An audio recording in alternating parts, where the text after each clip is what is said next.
अस्सलाम वालेकुम स्टूडेंट्स। हमने जैसे ब्रेक से पहले क्वेश्चन नंबर 5 का पार्ट भी कंप्लीट किया था। अब हम क्वेश्चन नंबर 4 पे बात शुरू करते हैं। मैंने थोड़ा सा आपको मार्क्स का एनालिसिस भी बताया कि एक स्टूडेंट को किस तरह अपने मार्क्स को एग्जामिनेशन में लेकर चलना चाहिए। मैं एज अ स्टूडेंट जब पेपर करता था तो इसी तरह मैं अपनी मार्किंग एग्ज़ाम में कर रहा होता था कि भाई ये सवाल अच्छा हो गया, इसमें से इतने आ गए, ये अच्छा हो गया, इतने आ गए।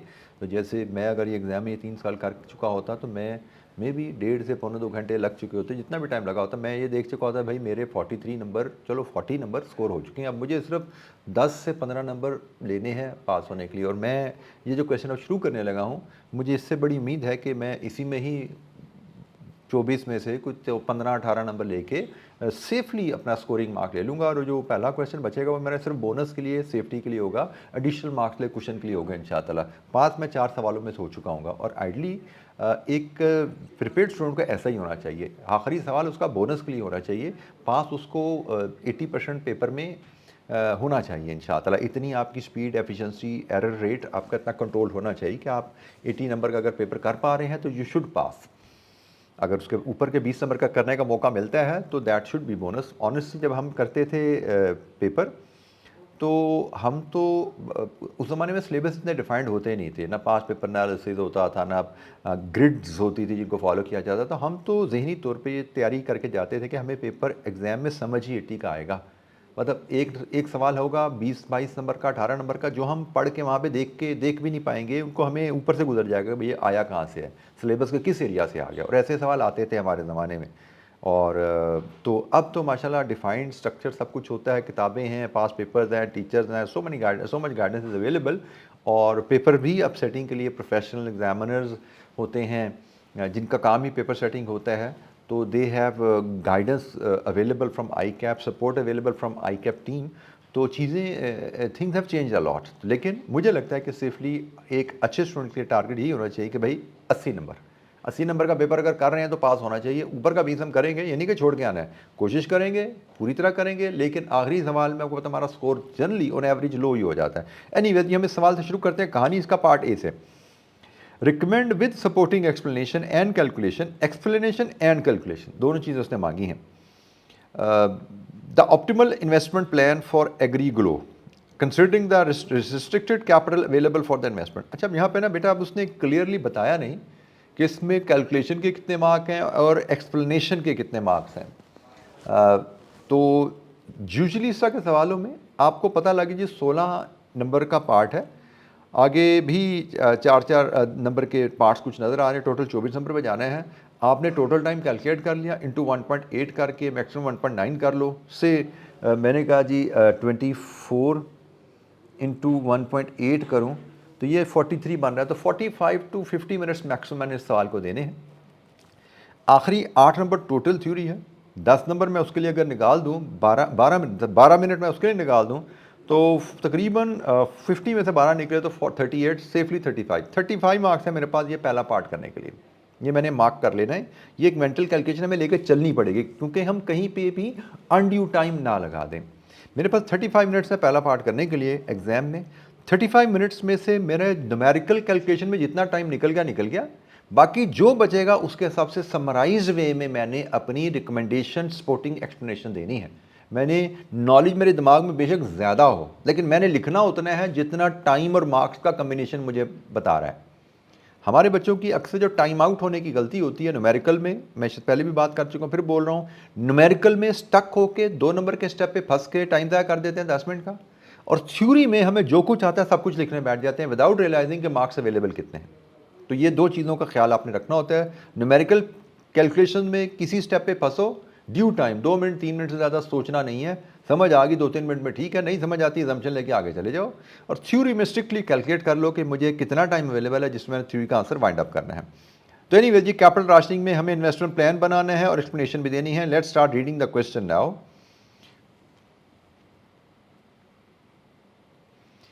लीजिए जी, एग्री ग्रो लिमिटेड की कहानी है इस प्रोजेक्ट की। हम शुरू करते हैं। Listed company manufactures agricultural products and is based in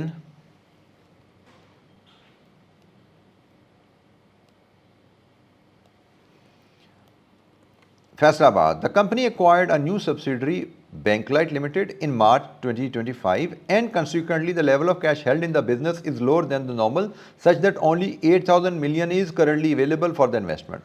मतलब रिसेंटली उन्होंने एक सब्सिडरी एक्वायर किया जिसके से इनके पास अवेलेबल कैश थोड़ा कम हो गया. 8,000 मिलियन अवेलेबल है इनके पास cash for new projects. The board have recently met to consider the capital expenditure budget for the year ending 30th September 2026. Several potential investments were considered. However, the available funds are not sufficient to invest in all the 4 proposed projects. You have been asked to recommend which projects should be included in the next year budget. अच्छा, यहाँ पे हमें question पढ़ते हुए ही पता लग गया कि ये सिंगल पीरियड कैपिटल राशनिंग का सवाल है, क्योंकि हमें उसने कहा जी करंटली 8,000 मिलियन अवेलेबल है, नेक्स्ट पीरियड में साल बाद 2 साल बाद रिस्ट्रिक्शन का कोई मामला नहीं है. ठीक है, तो ये सिंगल पीरियड कैपिटल राशनिंग हमें यहीं से पता लग रहा है. अच्छा जी, further information on the possible project is shown below. हमारे पास जो डिफरेंट प्रोजेक्ट्स हैं उनकी इन्फॉर्मेशन दी गई है. Management information system, Banklight uses subsidy जो एक्वायर की है, it uses different management information system to Agri Grow Limited. This lack of compatibility is causing significant additional administration cost and increased risk of error when consolidating information. The cost of replacement would be 7,000 million. Banklight जो subsidy acquire की है उसका MIS replace करने के लिए 7,000 million की cost जनाब लगेगी. It is difficult to quantify the financial benefit of the new system, but annual saving in staff cost as a result are expected to be 2,500 million before tax. बाकी other benefits in the shape of error reduction, better decision making क्या है वो तो नहीं पता, लेकिन staff cost ही जो administrative cost लग रही है उसी से 2,500 मिलियन बिफोर टैक्स हमें बचने वाला है. The investment would be eligible for tax allowable depreciation of 30% in the first year and 15% reducing balance in the subsequent year.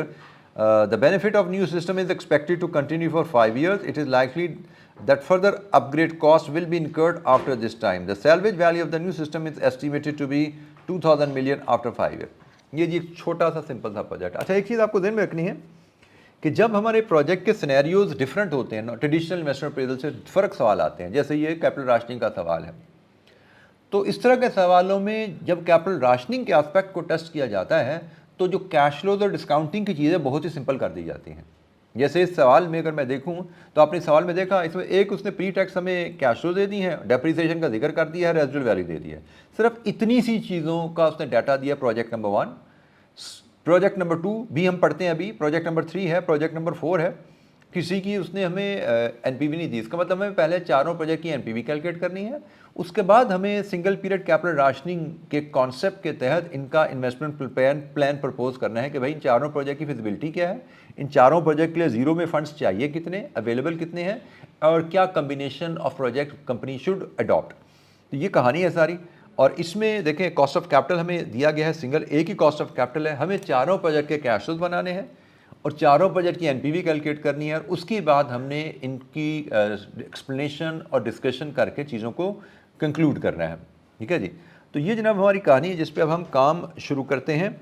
और मुझे लगता है कि बजाय कि हम चारों प्रोजेक्ट पहले पढ़ लें, हम जो चीज़ देख चुके हैं वो ये तो नज़र आ गया कि कॉस्ट ऑफ कैपिटल 15 है, ये भी पता लग गया कि टैक्स रेट 29 है, और इन्वेस्टमेंट जो है वो अक्टूबर में होनी है. तो हम इसी बेस पे बैलेंसिंग अलाउंस चार्ज की कहानी भी उसने दी हुई है, या ना भी दे तो हमें पता है कहानी ऐसे ही चलती है भाई. तो हम एक एक प्रोजेक्ट को पढ़ते जाते हैं और उसकी हम एनपीवी एनालिसिस साथ साथ करते जाते हैं. जैसे कि हम चारों प्रोजेक्ट पढ़ें और फिर हम एनालिसिस करें, हमें समझ तो आ गया हमें क्या करना है. तो जनाब ये हम MIS पहले इसका फिजिबिलिटी इसकी बना लेते हैं. सबसे पहले आपने ये जो प्रोजेक्ट पढ़ा, हम इसकी ही फिजिबिलिटी सबसे पहले बनाते हैं.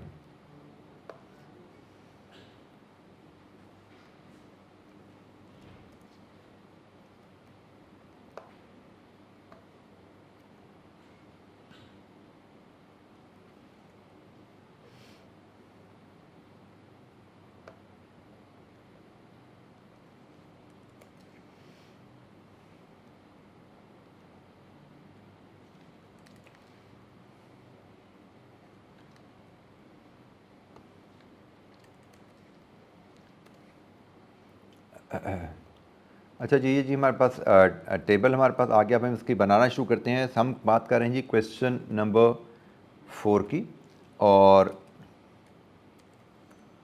इसका हम करने जा रहे हैं पार्ट ए। और सबसे पहले हम प्रोजेक्ट कर रहे हैं project number 1, which is MIS, management information system.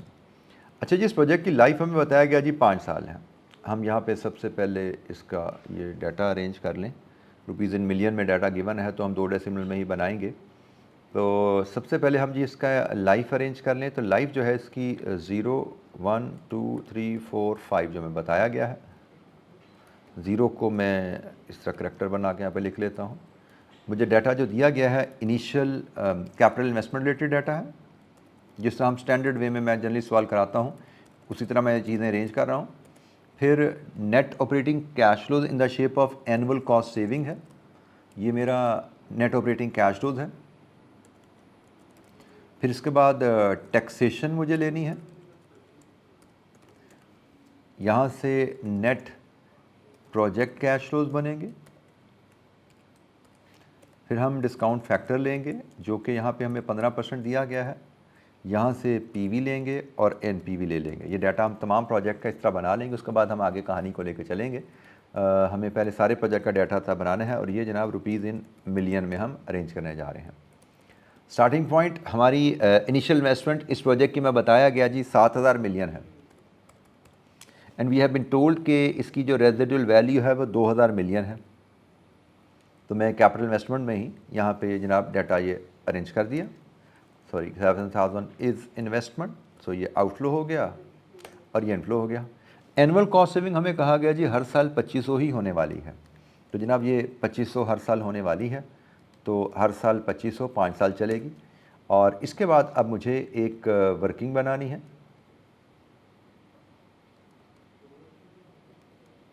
एक वर्किंग बनानी है जिससे मैं टैक्सेशन कैलकुलेट कर सकूँगा। टैक्सेशन की वर्किंग हमारी यहाँ पे बनेगी कैसे जनाब? वर्किंग वन मैं इसी के नीचे अगर दे दूँ, टैक्सेशन होगा जी हमारा प्री टैक्स, बल्कि हम इसको टैक्स सेविंग का ऑपरेटिंग कैश फ्लोज कह लेते हैं। ऑपरेटिंग कैश फ्लोज जो मेरे पास अवेलेबल है, इसमें से लेस करूँगा मैं डेप्रीसिएशन, टैक्स डेप्रीसिएशन। यहाँ से हमें मिलेगा टैक्सेबल प्रॉफिट्स, और इस पे हम कैलकुलेट कर लेंगे tax at the rate of 29%। ये जी हमारी टैक्स की working one. Operating cash flows मेरे पास यहाँ पे ये ईयर वाइज जो डाटा अवेलेबल है, इसी तरह मैं मिलियंस में उठाता हूँ।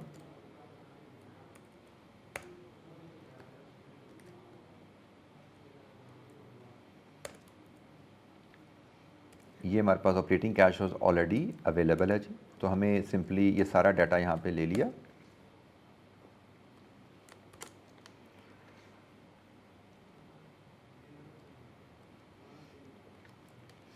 अच्छा जी, इसके बाद हमें टैक्सेबल डेप्रिसिएशन चाहिए। हम इसके लिए बनाते हैं जी वर्किंग 1.1। टैक्स अलाउबल डेप्रिसिएशन के लिए मैं जैसे कोशिश करता हूँ, कल मुझे किसी बच्चे ने सजेस्ट किया था आप हॉरिजॉन्टल वर्किंग बनाएं तो टाइम सेव होगा। आई ट्राई कि मैं इसको हॉरिजॉन्टल में एडजस्ट कर सकूँ ईयर वाइज। इसी तरह मुझे 5 साल की डेप्रिसिएशन लेनी है। मैं यहाँ से ईयर कॉपी करता हूँ जनाब ये, और मैं यहाँ से सबसे पहले इन्वेस्टमेंट जिस पे मुझे कैलकुलेट अलाउबल है डेप्रिसिएशन वो लेता हूँ। मेरी इन्वेस्टमेंट जिस पे डेप्रिसिएशन अलाउड है मुझे वो 7,000 है, और डेप्रिसिएशन मेरी जो टैक्स डेप्रिसिएशन है वो पहले साल 30% है,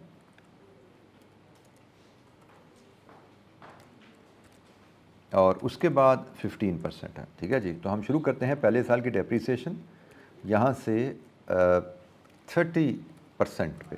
ठीक है जी, ये पहले साल की डेप्रिसिएशन आ गई भाई। 30% को ऐसे हम लेते हैं। 30% की डेप्रिसिएशन हमारी पहले साल, और इसके बाद मैं यहाँ पे इन्वेस्टमेंट ओब्लिक WDV कर देता हूँ फॉर्मेट के लिहाज से, ओब्लिक WDV। तो जनाब अगले साल मेरी WDV जो बनेगी वो बनेगी दिस माइनस दिस, और अगले साल जो मेरी डेप्रिसिएशन है वो 15% पे है। लीजिए जी, इसके बाद जो मेरी WDV बननी है वो दिस माइनस दिस, और अब मुझे लगता है कि मुझे यहीं से ही चीज़ों को कॉपी करते जाना है। शायद यही तरीका बेहतर है जी, बिल्कुल ऐसे ही होता गया।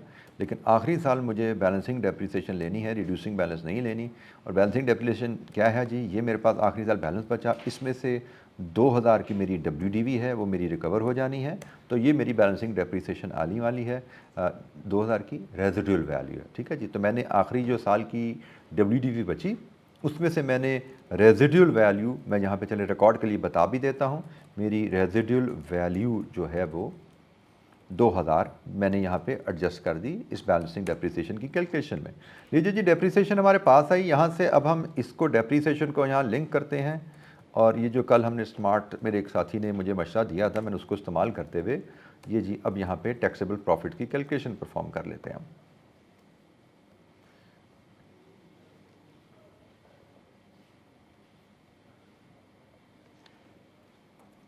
और साथ ही हम इस पर 29% का टैक्स भी कैलकुलेट कर देते हैं।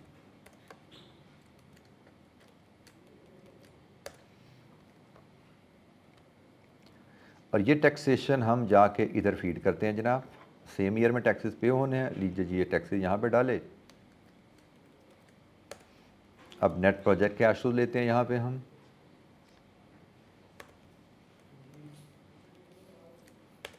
डिस्काउंट फैक्टर चाहिए, 0 में तो 1 आ गया, यहाँ पे आपका आया 1 डिवाइडेड विद 1.15, और यहाँ पे फिर this divide with 1.15 and so on. यहाँ पे जनाब हमने किया, इसका ये भी किया, और फिर हम इसको यहाँ पे लीजिए जी, ये हो गया। और अब हम PV लेते हैं काम कंप्यूटर से, जहाँ पे थोड़ी सी इनिशियली कोई दिक्कत फील होती है, लेकिन एक बार आप यूज़ टू हो जाएं तो it is very convenient BFD को कंप्यूटर पे हल करना।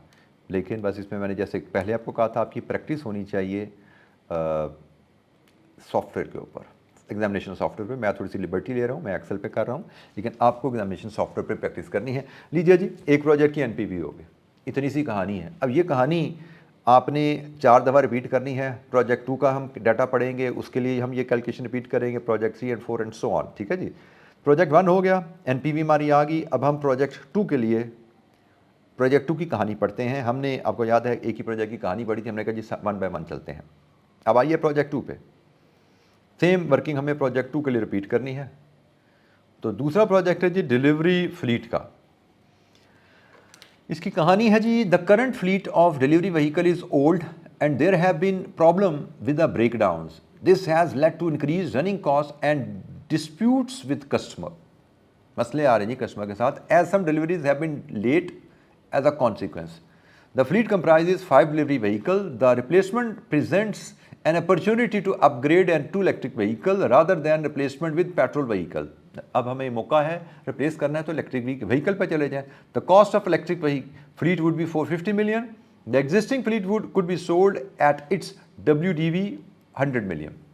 अब यहाँ पे एक चीज़ जो नोट करनी है कि डिलीवरी फ्लीट में आप जा रहे हो तो आपकी इनिशियल इन्वेस्टमेंट तो 450 है, लेकिन 100 पुराने फ्लीट से वापस भी आएगा। इसका मतलब नेट इन्वेस्टमेंट इस प्रोजेक्ट में जो आ रही है वो जो 350 है। The maintenance cost of the new fleet will be much lower than the current fleet and annual saving are expected to be 95 million pre tax. So ये जनाब इनिशियल इन्वेस्टमेंट है इसकी कैश फ्लो वाइज, और ये है जी saving pre tax. Vehicle would be eligible for tax allowable depreciation at 15% reducing balance. Vehicles are expected to have a scrap value of 125 million after 5 years। लीजिए ये भी एक छोटा सा नहायत ही मासूम सा प्रोजेक्ट है। हम इसकी भी NPV मेरे ख्याल में विद इन मिनट्स हम कैलकुलेट कर पाएंगे इंशाअल्लाह। अच्छा, अब यहाँ पे अब मैं इसको जो लेता हूँ, मुझे लगता है कि मैं इसी फॉर्मेट को उठा के बड़ी आसानी से चीज़ों को लेके चल सकता हूँ। मैं यहीं से ही सब कुछ कॉपी कर लेता हूँ, इवन डेप्रिसिएशन के शेड्यूल तक, ताकि मुझे सिर्फ नीचे जाके सिर्फ वैल्यूज़ बदलनी पड़े, ठीक है जी। तो मैं ये डाटा उठाता हूँ, मैं एज इट इज़ नीचे जाके कॉपी करता हूँ, और मैं इसको टाइम सेव इंशाअल्लाह कर पाऊँगा। हम अपडेट करते जाते हैं। अब ये मेरा प्रोजेक्ट नंबर 2 है जी, और ये प्रोजेक्ट है डिलीवरी फ्लीट का। रुपीज़ इन मिलियन में ही लेंगे। इसकी कैपिटल इन्वेस्टमेंट मेरी, मुझे जो बताया गया है वो 450 million है, लेकिन इसमें एक जो एडिशनल पॉइंट बताया गया है मैं उसको भी यहाँ पे इनकॉर्पोरेट करना चाहूँगा, और वो है जी sale proceeds of existing fleet, मुझे उसको भी यहाँ पे लेना है और वो 100 मिलियन की रिकवरी है, ठीक है जी। रेजिडुअल वैल्यू नए फ्लीट की 125 मिलियन बताई गई है, ले लें जनाब। एनुअल सेविंग नए फ्लीट की 95 बताई गई है, 95 बताई गई है, तो सालाना 95 है, तो हमने इसको ऐसे क्यों नहीं किया हुआ। लीजिए जी, ये 95 आ गया। और टैक्स सेविंग, टैक्सेशन के लिए वर्किंग वन में हमें जाना है, हम नीचे सीधा वर्किंग वन में आते हैं टैक्स के लिए। तो ऑपरेटिंग कैश फ्लो हमारे पास आ गया, डेप्रिसिएशन की कैलकुलेशन हमें अपडेट करनी है। लीजिए जी, डेप्रिसिएशन की कैलकुलेशन शुरू होगी 450 से। ये ख्याल रखना है पॉइंट कि 350 का कैश फ्लो है, लेकिन इनिशियल इन्वेस्टमेंट डेप्रिसिएबल एसेट तो 450 ही है। और यहाँ पे डेप्रिसिएशन पहले साल भी 15% ही है भाई, स्टेट 15% उसने का डेप्रिसिएशन मिलनी है, तो ये 15% डेप्रिसिएशन, ये WDV आ गई, यहाँ से फिर 15% डेप्रिसिएशन, ये चलते चलते कहानी यहाँ तक पहुँची। और यहाँ पे आपने ली ये जनाब रेजिडुअल वैल्यू, और इसको हम थोड़ा लिंक कर देते हैं रेजिडुअल वैल्यू के साथ। ज़रा हमारा फार्मूला पहले भी किया होता तो हमारी कहानी आसान थी। और लीजिए जी, ये डेप्रिसिएशन होगी, ठक ठक ठक ठक, क्या हो गया, ये तो मुझे लगता है सवाल हमारा ख़त्म भी हो गया। कितने मज़े का काम है, लेट मी वेरीफाई, गलती तो नहीं कर दी हमने जल्दी काम करने में। डिलीवरी फ्लीट NPV तक हम पहुंच गए। लीजिए जिसकी NPV ऑलमोस्ट ज़ीरो आ रही है, तो बिल्कुल ठीक है जी, नेगेटिव है मार्जिनली, लेकिन ऑलमोस्ट हम ज़ीरो कह सकते हैं, इसकी NPV है। तो काम तो इतना सही है भाई, प्रोजेक्ट 2 भी हो गया। अब देखिए कितने जल्दी हम नंबर कमा रहे हैं यहाँ से। इसके बाद हम प्रोजेक्ट 3 पढ़ते हैं जी, उसको सॉल्व करेंगे। ये है एक्सेल के फ़ायदे, हमें बार बार कॉपी हमें रिपीट नहीं करना पड़ेगा, लिखना नहीं करना पड़ेगा। IT management bought in house. Currently the IT support function of business is outsourced to a third party with an annual fee of 2 lakh. If the function is brought back in-house, there will be initial investment of 150 million and additional annual salaries and operating expense of 100. अभी आप 200 देकर पे करते हो, लेकिन अगर in-house आप 150 की इन्वेस्टमेंट कर लो तो आपको 100 मिलियन प्री टैक्स खर्चा गुजारा शुरू हो जाएगा। इसका मतलब नेट 100 की सेविंग शुरू हो जाएगी ना यहाँ से, आपकी नेट आपकी 100 की यहाँ से सेविंग शुरू हो जानी है। 200 का खर्चा, 100 की एनुअल कॉस्ट, नेट 100 का रिलीफ आपको यहाँ से मिलना शुरू हो जाएगा। और the initial investment would comprise building renovation which would not be eligible for any tax relief. तो जो 150 हो रहा है ना, इसकी बात कर रहे हैं, इसमें से कुछ बिल्डिंग रेनोवेशन है जिस पर टैक्स रिलीफ नहीं है। An investment in hardware of 80 million which would be eligible for tax depreciation, 15% reducing balance. The board do not expect there any residual value after 5 years. लीजिए जी, ये कहानी दूसरे प्रोजेक्ट की है, और मुझे लगता है ये 2 मिनट में हम इसकी भी NPV बना लेंगे।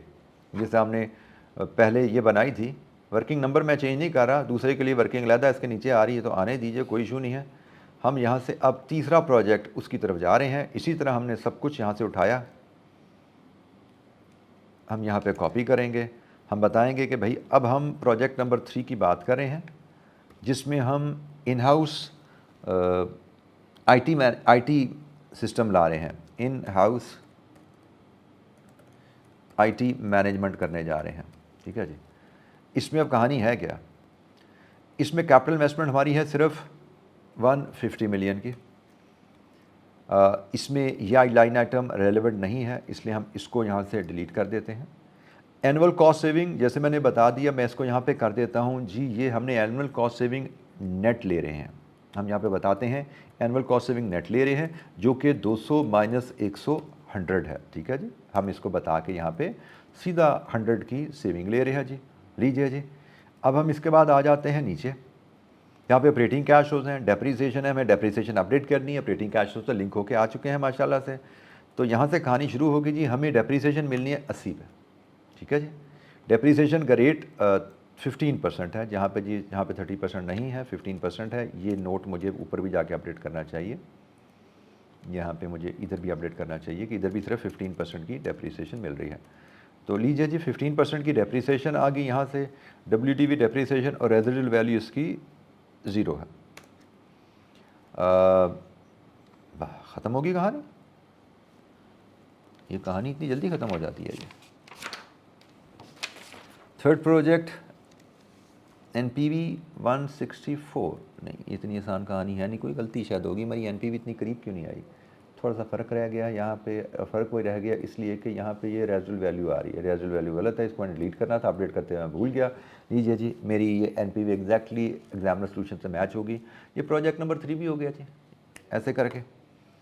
अब आ जाइए प्रोजेक्ट नंबर 4 पे। मुझे लगता है बेटा चूंकि सर हमारे प्रोजेक्ट रेपिटेटिव कैलकुलेशन है ना, एग्जामिनर ने इसका क्वेश्चन अपना टाइमिंग में डाला होगा। इसका मतलब मैंने कहा था ना, शुरू किया था यहाँ पे इस पार्ट के लिए हमारे पास 36 मिनट्स हैं, 35 मिनट्स हैं। तो 35 में से कैलकुलेशन में हम बड़ी जल्दी जल्दी आगे जा रहे हैं। इसका मतलब लिखने का हमें वहाँ पे टाइम ठीक ठाक, तो घड़ी पे पहले आपने बेटा नज़र रखनी होगी, क्योंकि लिखने का टाइम जब भी आएगा कैलकुलेटेड वे में आप अपना टाइम इन्वेस्ट करेंगे वहाँ पे। अच्छा जी, अब बारी आ गई है जी, 3 प्रोजेक्ट हो गए हमारे। अब हम चौथे प्रोजेक्ट को देखते हैं। चौथा project, the final proposal is to expand production which would require additional investment of 5,400 million in plant and machinery. It is expected that production volume would increase and this would result in additional pre-tax operating profit of 2200. Pre-tax profit उसने बता दिया 2200 million each year.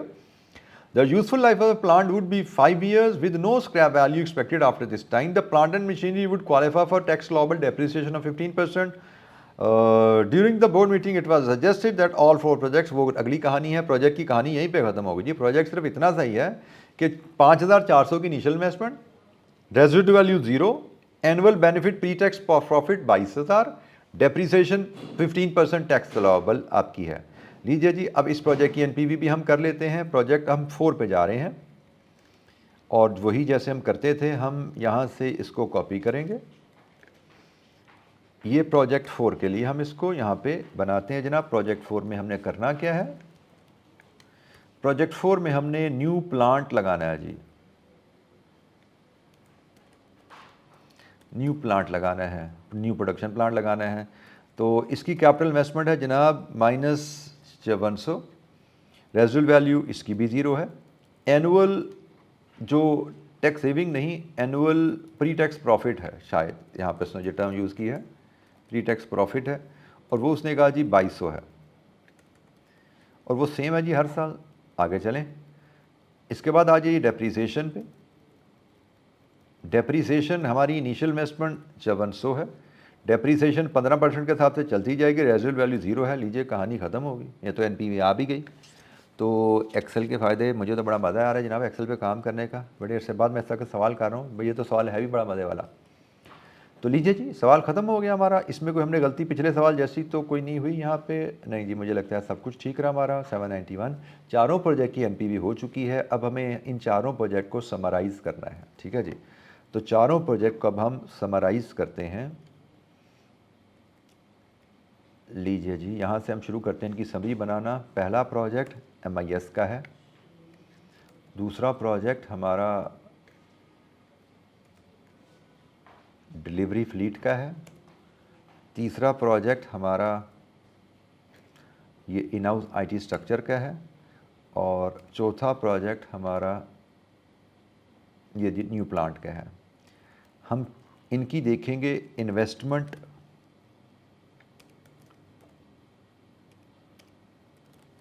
Eight 0 क्या है और इनकी NPV क्या है, ये समरी बनाते हैं। तो इन्वेस्टमेंट एट 0 के लिए अगेन हम ऊपर चले जाते हैं। प्रोजेक्ट 1 की इन्वेस्टमेंट एट 0 ये आ रही जी नेट कैश फ्लोज, और प्रोजेक्ट 1 की एनपीवी वो जनाब आ रही है ये। इसी तरह प्रोजेक्ट 2 की इन्वेस्टमेंट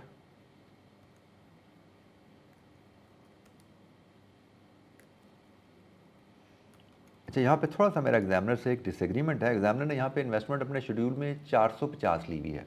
मुझे लगता है कि शायद वो मुनासिब नहीं है, क्योंकि यहाँ पे इन्वेस्टमेंट तो हमारी 350 हो रही है। इसकी एनपीवी साथ लेते हैं जी हम।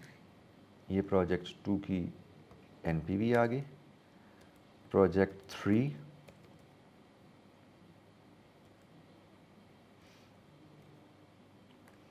की इन्वेस्टमेंट ये है जनाब, और प्रोजेक्ट 3 की एनपीवी गालबन ये है। प्रोजेक्ट 4 की इन्वेस्टमेंट ये आ रही है जनाब, और प्रोजेक्ट 4 की एनपीवी ये आ रही है। अच्छा जी, अब आपको पता है सिंगल पीरियड कैपिटल राशनिंग आ गई।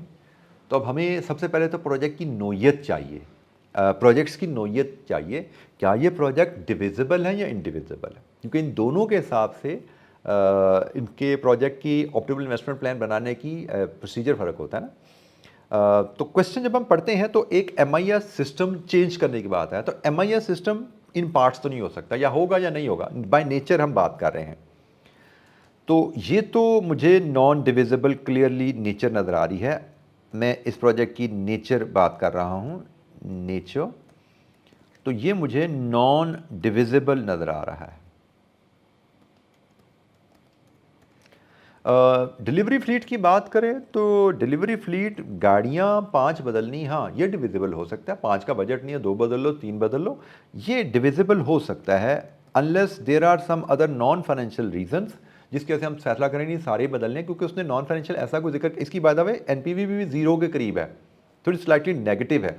लेकिन आपने जो पॉइंट पढ़ा ना कि यहाँ पे नॉन फाइनेंशियल रीज़न भी इसमें डिस्कस की हुई थी कि ऑर्डर डिलेज आ रहे हैं, कस्टमर नाराज़ हो रहे हैं, वो नॉन फाइनेंशियल रीज़न है, तो NPV नेगेटिव होने के बावजूद आप शायद बदलना चाहोगे। और तीसरी रीज़न आप यहाँ पे CSR भी डाल सकते हो, पेट्रोल गाड़ियों से EV पे जाना है, तो नेगेटिव NPV या 0 NPV के बावजूद यहाँ पे नॉन फाइनेंशियल रीज़न बनती है। बहरहाल ये डिविजिबल प्रोजेक्ट है।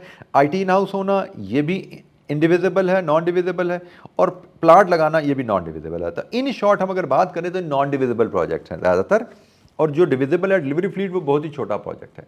और जब ऐसा काम होता है तो हम हिट एंड ट्रायल मेथड पे जाते हैं। अगर आपको याद हो, अब ये सारी कहानी जो हम बोल रहे हैं ना, मैं बोल रहा हूँ, ये आपको लिखनी है। उसने कहा ना with recommend with supporting explanation, हमारी रिक्वायरमेंट थी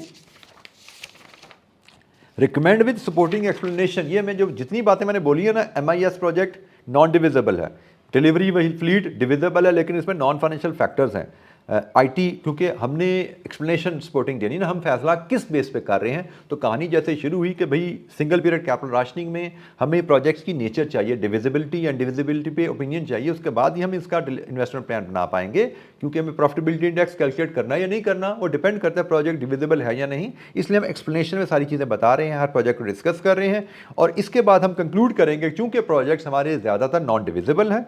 एक प्रोजेक्ट जो डिविजिबल है वो नहायत ही माइनर छोटा सा प्रोजेक्ट है। और नॉन डिविजिबल प्रोजेक्ट जब होते हैं तो हम हिट एंड ट्रायल पे जाते हैं, हम डिफरेंट पॉसिबल कॉम्बिनेशन बनाते हैं, और जिस कॉम्बिनेशन में सबसे ज़्यादा NPV मिलती है उस कॉम्बिनेशन के साथ जाते हैं। अब जब हिट एंड ट्रायल पे जाएं तो भाई एक बड़ा प्रोजेक्ट ये पड़ा है, देखने से नज़र आ रहा है ज़्यादा मुझे हिट एंड ट्रायल करने की ज़रूरत नहीं, मैं विजिबली बता पा रहा हूँ। हिट एंड ट्रायल का रिजल्ट मैं सीधा लिख सकता हूँ, मुझे कॉम्बिनेशन दिखाने की यहाँ ज़रूरत नहीं है, क्योंकि यहाँ पे बनते नज़र नहीं आ रहे कॉम्बिनेशन। एक ऑप्शन है मेरे पास ये तीनों प्रोजेक्ट उठा लूँ मैं, और दूसरी ऑप्शन है मैं ये तीनों प्रोजेक्ट उठा लूँ। दो ही कॉम्बिनेशन बनते हैं ना भाई, 1 और 4 तो मिल ही नहीं सकते। तो अगर मैं ये तीन उठाता हूँ मेरी NPV बनती है 1089, और अगर मैं ये तीन प्रोजेक्ट उठाता हूँ मेरी NPV बनती है 893। तो बड़ा क्लियर चॉइस है भाई, ये तीन प्रोजेक्ट उठाओ। 8000 फंड अवेलेबल है, 7500 इसमें से इन्वेस्ट हो जाएंगे, 500 सरप्लस बच जाएंगे, और NPV इस प्लान से जनरेट होगी 1089.89। सो फाइनल कंक्लूजन क्या है, 8000 फंड में से 7500 प्रोजेक्ट 1, 2, 3 में इन्वेस्ट करो, आपकी NPV जनरेट होगी 1089, सरप्लस फंड बचेंगे 500, और वो surplus funds as per assumption of capital rationing decision should be invested at some other investment opportunity generating 0 NPV। लीजिए ये कहानी ख़त्म। ये एक्सप्लेनेशन हमने अवेलेबल टाइम के लिहाज से लिखनी है तो हमारी बात कंप्लीट हो जाएगी। अब मुझे नहीं पता एग्जामिनर ने जो एक्सप्लेनेशन लिखी है वो कितनी लंबी है, लेकिन एक चीज़ यहाँ पे यू ऑल शुड नो कि एग्जामिनर के जो डिस्क्रिप्टिव आंसर होते हैं वो टाइम कंस्ट्रेंट के हिसाब से नहीं होते। वो डिस्क्रिप्टिव आंसर आपको सिखाने के लिए दिए जाते हैं ताकि आप उनको पढ़िए और उनसे कुछ नॉलेज गेन करें। आपने एग्ज़ाम में कितना लिखना है वो डिपेंड करेगा एग्ज़ाम में आपका टाइम कितना बचता है। तो ये जनाब कहानी एग्जामिनर ने जो बनाई हुई है, एग्जामिनर ने शुरू ही इसने थ्योरी से किया और सारे अपने आंसर कैलकुलेशन को वर्किंग में प्रेजेंट किया है। तो ये अब हमारे पे है, हम तो कॉपी पेस्ट करके जहाँ मर्जी कर लें, कैलकुलेशन नीचे ले जाएं, रिपोर्ट ऊपर ले आएं, या एक्सप्लेनेशन ऊपर ले आएं, या ऊपर कैलकुलेशन नीचे एक्सप्लेनेशन लिख दें, कोई फ़र्क नहीं पड़ेगा यहाँ पे हमारे लिए, अनलेस उसने रिपोर्ट कहा हो। ये ध्यान में रखिएगा, अगर वो रिपोर्ट मांगेगा तो रिपोर्ट में पहले रिपोर्ट होती है, सारी कैलकुलेशन वर्किंग में नेक्स्ट के तौर पर जाती हैं। ये रिपोर्ट नहीं है, ये उसने हमसे कहा है recommend with supporting calculation and recommend with supporting explanation and calculation. ठीक है, तो ये रिपोर्ट नहीं है, इसमें हमारे पास फ्लेक्सिबिलिटी है। कि हम ऊपर कैलकुलेशन नीचे एक्सप्लेनेशन दे दें, या जैसे इसने किया ऊपर एक्सप्लेनेशन नीचे वर्किंग से रेफ़र कर दें। तो लीजिए ये सारी कहानी वही है, उसने डिफरेंट प्रोजेक्ट के स्टेटस बताया, डिविजिबल कौन सा है, इंडिविजिबल कौन सा है, नॉन फाइनेंशियल फैक्टर्स क्या हैं, उन सब को करने के बाद उसने कहा it is recommend the company invest in the new management, new MIS plus new electric fleet and moving the IT support in house. तो वही रिकमेंडेशन फाइनल उसने निकाली है। कोई मल्टीपल हमें चॉइसेस यहाँ बनाने की ज़रूरत थी नहीं, बट ऑब्वियसली हमने विजुअली उसको एनालाइज करके यहाँ पे डिसीजन दे दिया। तो एनी क्वेश्चन जनाब, पार्ट ए हमने अभी डिस्कस किया, और बाय द वे मैं अभी घड़ी देख रहा था तो पूरे पढ़ने से लेके अभी तक 35 मिनट गुजर चुके हैं। अभी सेफली मेरे पास यहाँ पे 5-7 मिनट का क्वेश्चन था, क्योंकि पढ़ने का टाइम तो कॉमन ही तकरीबन गुजर जाता है। एनी क्वेश्चन, किसी बच्चे के जहन में इससे रिलेटेड, इस सवाल से रिलेटेड कोई सवाल, कोई सजेशन, कोई बात है करना चाहते हैं तो यू कैन कमेंट।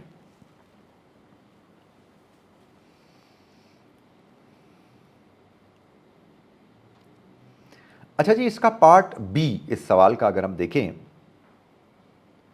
क्या है जी पार्ट बी? पार्ट बी में वो कहता है advise the board without calculation, calculation में नहीं जाना, उसके बगैर बताओ how the approach to decision making would change if the capital was limited for multiple periods. Multi period capital rationing हो तो फिर कैसे हम डील करते हैं? तो भाई ये डिस्क्रिप्शन में हमें बताने हैं कि मल्टी पीरियड कैपिटल राशनिंग हो और प्रोजेक्ट मल्टीपल कैपिटल राशनिंग आ जाए तो अप्रोच बदल जाती है, अप्रोच बदल जाती है। और उसमें डिविजिबल, जैसे हमारे सिलेबस में जो शामिल है, multi period capital rationing, divisible projects and only 2 projects, ये हमारे स्कोप में शामिल है। और उसके लिए हमारे पास टूल क्या है? Linear programming. तो यही हमने बताना है भाई, मल्टी पीरियड कैपिटल राशनिंग आ जाएगी तो approach towards preparing optimal investment plan changes, बदल जाती है। फॉर एग्जाम्पल, फिर हम एग्जाम्पल में बता देंगे जो हमने पढ़ा हुआ है कि अगर projects multi period capital rationing हो, प्रोजेक्ट्स डिविजिबल हैं और हमें 2 प्रोजेक्ट्स में से इन्वेस्टमेंट प्लान चूज करना है, तो लीनियर प्रोग्रामिंग का टूल इस मकसद के लिए इस्तेमाल किया जाता है। बाकी जगह क्या क्या इस्तेमाल हो रहे हैं, टूल्स क्या क्या लग रहे हैं, वो हम नहीं कहते, हम सिर्फ उसी टूल की बात करते हैं जो हमारे सिलेबस में, जिसके बारे में हम बात कर सकते हैं। तो ये 2 नंबर का पार्ट था, लीजिए जी, ये भी ख़त्म हो गया। अच्छा, एक अब ये जो कहानी है, इसके लिए मेरे ख्याल सवाल हमने शायद पूरा पढ़ा नहीं है, जो पार्ट सी है, पार्ट सी के लिए शायद आखिरी पैराग्राफ शायद ये बनता है, इस पर ज़रा बात कर लेते हैं। During the board meeting, it was suggested that all 4 projects could be financed if usual 6,000 million dividend is not paid. कहते हैं जी बोर्ड मीटिंग में सजेशन आई है कि हम अगर डिविडेंड जो 6,000 का पे करते हैं वो पे ना करें तो हम सारे प्रोजेक्ट कर पाएंगे। अभी तो हम एक छोड़े हैं ना, वो प्रोडक्शन प्लान वाला, प्रोडक्शन प्लांट छोड़े हैं, वो कहते हैं 6,000 का डिविडेंड ना दो तो वो भी कर लेंगे हम। You have been asked to advise the board on of dividend policy to the level of investment. जी, अब हमसे पूछा जा रहा है बताइए कि डिविडेंड पॉलिसी का इन्वेस्टमेंट प्लान से क्या ताल्लुक है। अच्छा, डिविडेंड डिसीजन बड़ा एक हमारे जो प्राइमरी डिसीजन होते हैं ना फाइनेंशियल मैनेजमेंट के, जिसमें investing decision, financing decision, dividend decision, ये हमारे 3 बेसिक डिसीजन होते हैं, ये उनमें से एक डिसीजन है। और डेफिनेटली डिविडेंड डिसीजन का इन्वेस्टमेंट डिसीजन से ताल्लुक है। जैसे कि नज़र आ रहा है कि हम डिविडेंड पे कर देते हैं तो funds available for investment short हो जाते हैं, और अगर हमें इन्वेस्टमेंट्स कंप्लीट करनी है तो डिविडेंड को कटेल करने की ज़रूरत फील होती है।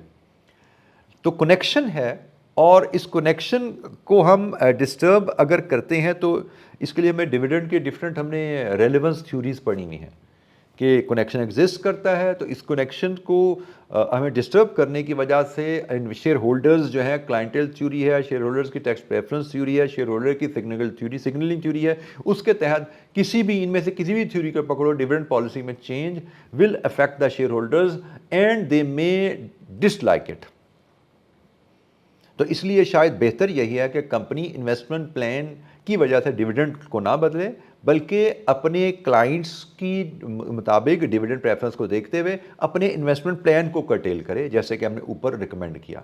ठीक है, तो हम इन्वेस्टमेंट प्लान को कर्टेल करें, डिविडेंड पॉलिसी को ना छेड़ें। It is not recommended, it is not good. Investment plan और डिविडेंड का रिलेशनशिप है, और उसको देखते हुए हमारी रिकमेंडेशन क्या है वो हमने बता दी। अगेन ये भी 2 नंबर का पार्ट था, मैं लंबी चौड़ी बात इस पर करनी नहीं है। आखिरी पार्ट वो भी 4 नंबर का है, advise the director on the practical consideration they should take into account when determining the next dividend. Next dividend announce करते हुए कंपनी को क्या प्रैक्टिकल कंसिडरेशंस को जहन में रखना चाहिए। 4 नंबर हैं, तो 4 में से आप 4 के पीछे 4 पॉइंट लिख दीजिए, काफ़ी हैं, और वो डिविडेंड रेलेवेंस वाले आर्गूमेंट बन जाते हैं। कुछ तो डिविडेंड रेलेवेंस वाले आर्गूमेंट है, कुछ प्रैक्टिकल कंसिडरेशन है। ये हमारे पास चैप्टर में, किताब में, किसी ICAP की बुक पकड़े, मेरी बुक पकड़े, उसमें ये चीज़ें बड़ी क्लियरली लिखी हुई हैं।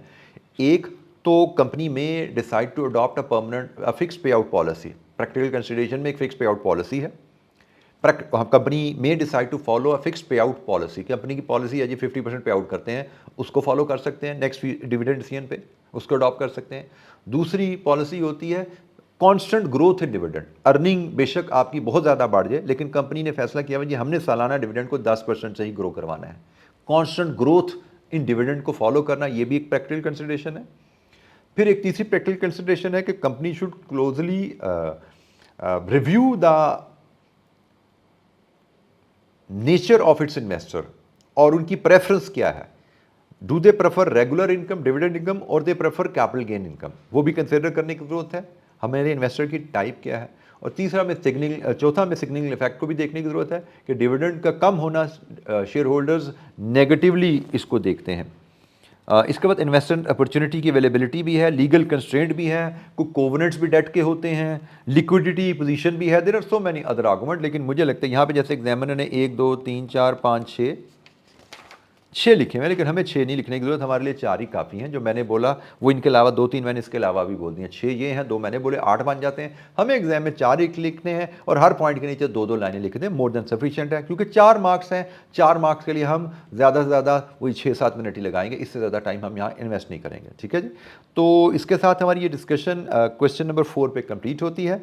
हमने क्वेश्चन नंबर 5 को भी कंप्लीट कर लिया, क्वेश्चन नंबर 4 भी कंप्लीट कर लिया। अब हमारा क्वेश्चन नंबर 1 रहता है, तो वी टेक 5 मिनट्स ब्रेक, उसके बाद हम क्वेश्चन नंबर 1 पे डिस्कशन स्टार्ट करते हैं। ठीक है जी, थैंक यू।